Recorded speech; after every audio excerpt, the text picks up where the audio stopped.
Hi, I'm Dr. Gail, and this is Terry, and this is Galactic Gaia. If you feel there is more to healing, you're not alone.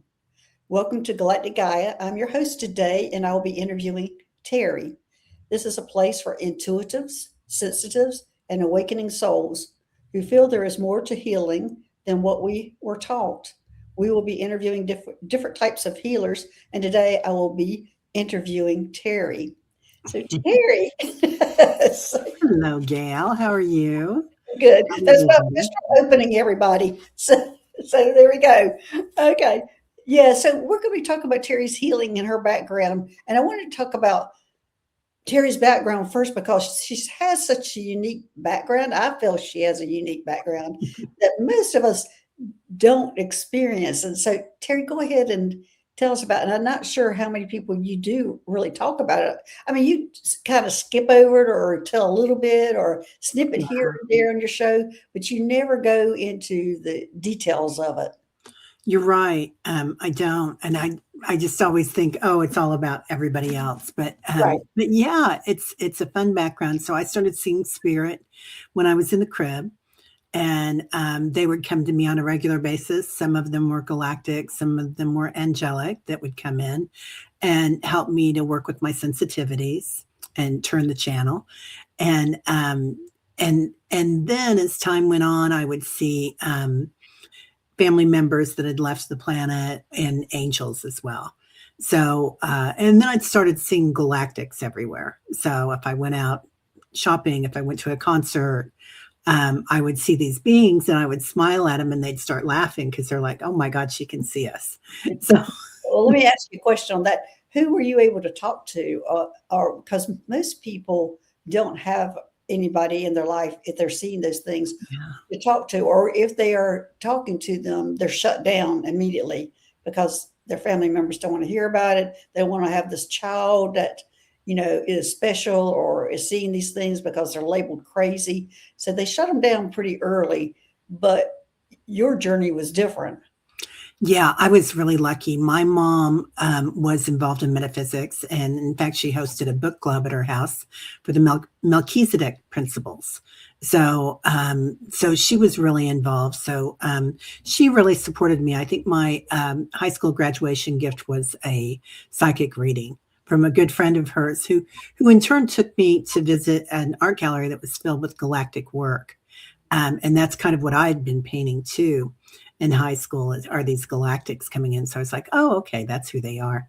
And also I was at 12, I started going to a place called the School of Metaphysics and graduated from there before I graduated from high school with a 4-year degree in metaphysics. And so I was very, very supported there and already a teacher and opening new schools with them. I think that's amazing. I do. I'm just going, I wish I had had that kind of background and that support. I'm going, how would my life be different if I had? Well, it's funny. You kind of rebel against what you know, right? So I Right. did want to become normal after that for a time, though normalcy was different because I jumped into Buddhism, Catholicism. I grew up Catholic, going to Unity a lot, always dipping my toes back into the spiritual side. And especially if I was at a temple or a church service or something like that, I could always talk to the spirits and kind of dance with their energy, their frequency.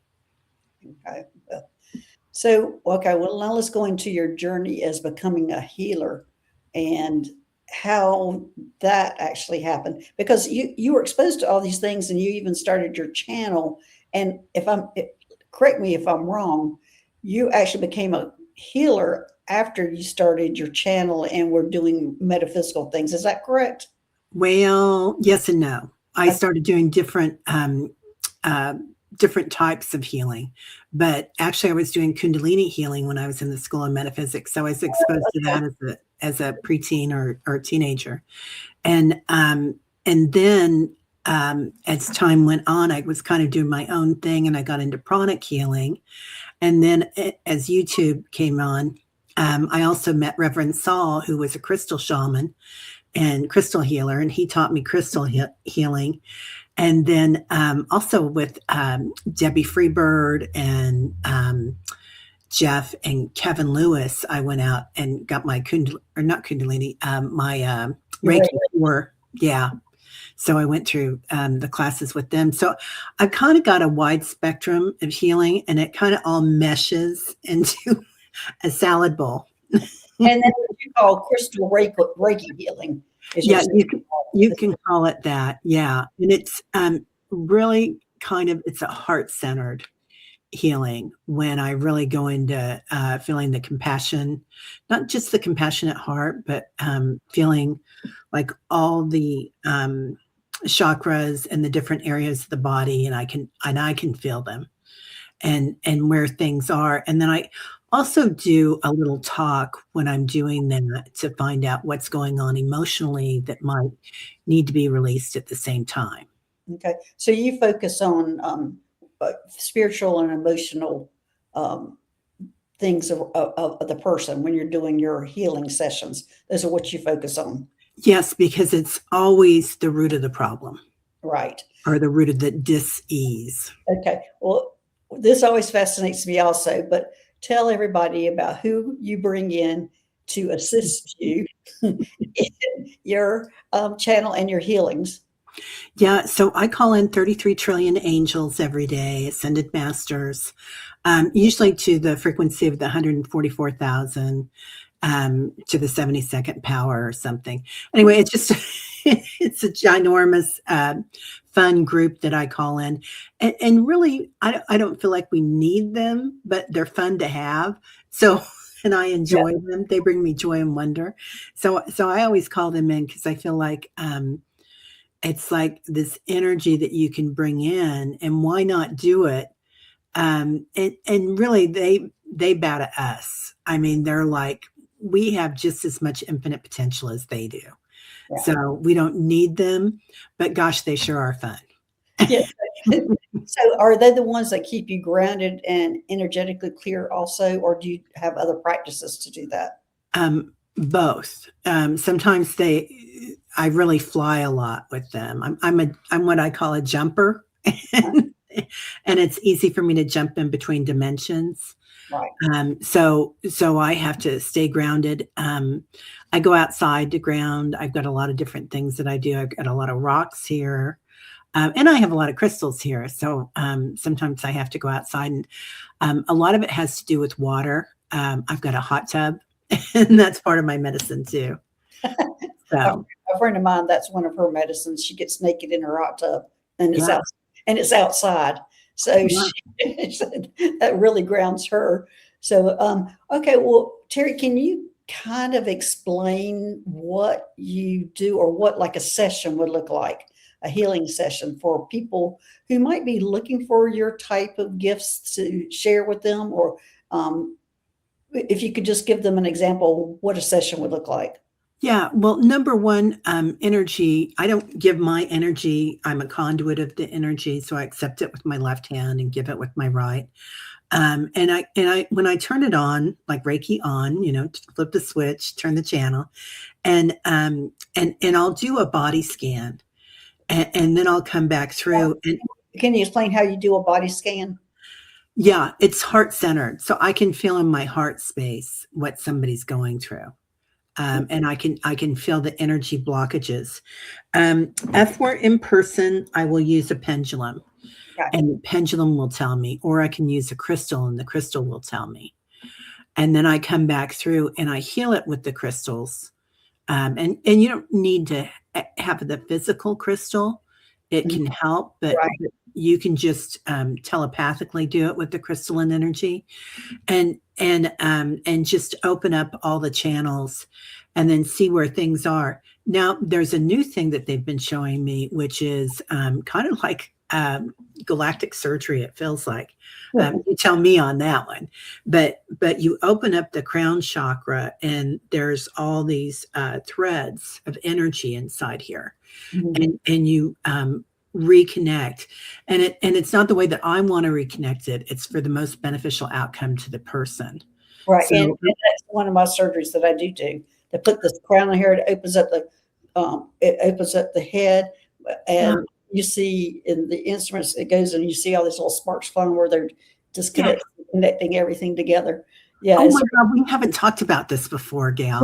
No, but I learned that surgery probably 3 years ago, where Yeah. I was doing that kind of surgery. And where it was really successful at, or where it was used, was people who were having some psychological issues, like depression and things like that, where schizophrenia, whatever, that they would rewire those things. And also, it was used for trauma, for rewiring the brain, that whenever somebody experienced a trauma, they would remember the trauma, but it wouldn't affect them physically, emotionally, whatever we normally have from traumas.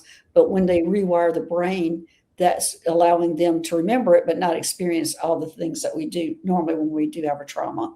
So there's a lot of technology on the spaceship. So you're right, you're bringing in that technology. Yeah, because it is coded as well. Not only are there the strands, but it's also the new coding coming in. And the coding for me, I don't know about you, but the coding for me looks like little pieces of turquoise that come in. And then I also see the coral and the shell or the pearl as well. So that's kind of the coding that I use. Sometimes it's more blue and purple, but predominantly those are the colors. And then yeah, that. And also another thing that I use is going through, particularly for people that are going through trauma, is the back of the high heart. And the high heart is the space between your throat chakra and your heart chakra. And I look at it as the lotus blossom, the jewel of the lotus blossom, and your seed of divinity that travels with you from lifetime to lifetime. And what I like to teach people to do, especially with people that are going through trauma and loved ones, or somebody that you're not able to talk to because of whatever things going on emotionally between the two, just shining pink light, love through the back of the heart space. And that's huge for those emotional things, and particularly when it's between loved ones. Okay. So what I'm hearing, that if I can surmise what you do, is that you focus on the spirituality and the emotional aspects of the person. And it involves most of the time the chakra system. And also, you brought in some new galactic techniques that are helping with opening up the crown chakra and creating some different pathways for the brain. Also, you're using some color therapy to help heal whatever the emotional or spiritual issue has been. Did I surmise it correctly? You did a great job. I'm also going to add to that the crystalline body. So the light body that goes around the auric field as well gets an upgrade with that crown chakra movement. And then also I do a perimeter of the crystalline body, the light body, to make sure that that's all intact. Sometimes we'll have a slash in our auric field. I see that a lot. Yeah. Not just a slash, but sometimes I see pin, like somebody has just stab with a pin, and it's usually an emotional injury. Yeah, and a lot of times it'll be a father wound or a mother wound as well. Right. So, which very emotional. So, and consequently that gets into your divine feminine, divine masculine energy, and how you relate to that. So it all starts with light, doesn't it? Yes, it does. Now, so how can people get in touch with you if they would like to have a session? They can get in touch with me at Teri Holding Your Space at google.com or gmail.com, pardon me, or holdingyourspace.com, my website. So, Okay. yeah. And so are you accepting clients right now? Yeah, clients. Also, I do coaching on there, mediumship, channeling. And I've got to say every coaching thing and every meditation is all channeled. So and healing. All right. Well, is there anything else you would like to add? Just that I'm honored to be here with you and on this beautiful channel. And I'm really excited about what we're doing here. Oh, yeah. Also, Teri and I do what's called the Solaris Healing Center together. Yeah. And we'll be on this channel. Actually, I did one this Saturday without Teri for the first time. I don't know how long. But yes, but you can join us together when we're doing healings to the people in the chat. So Yeah, it's the chat is so well versed in that group, and then the energy that comes in is, I mean, so many galactics, definitely the 33 trillion. yes. So yeah, it's phenomenal. Okay. All right, Okay. Terry. Well, thanks for being here and sharing your gifts with everybody. And please contact Terry for your healings. Um, and we'll see you later. All right. Bye bye, everybody. Bye, everybody. Thank you, Gail.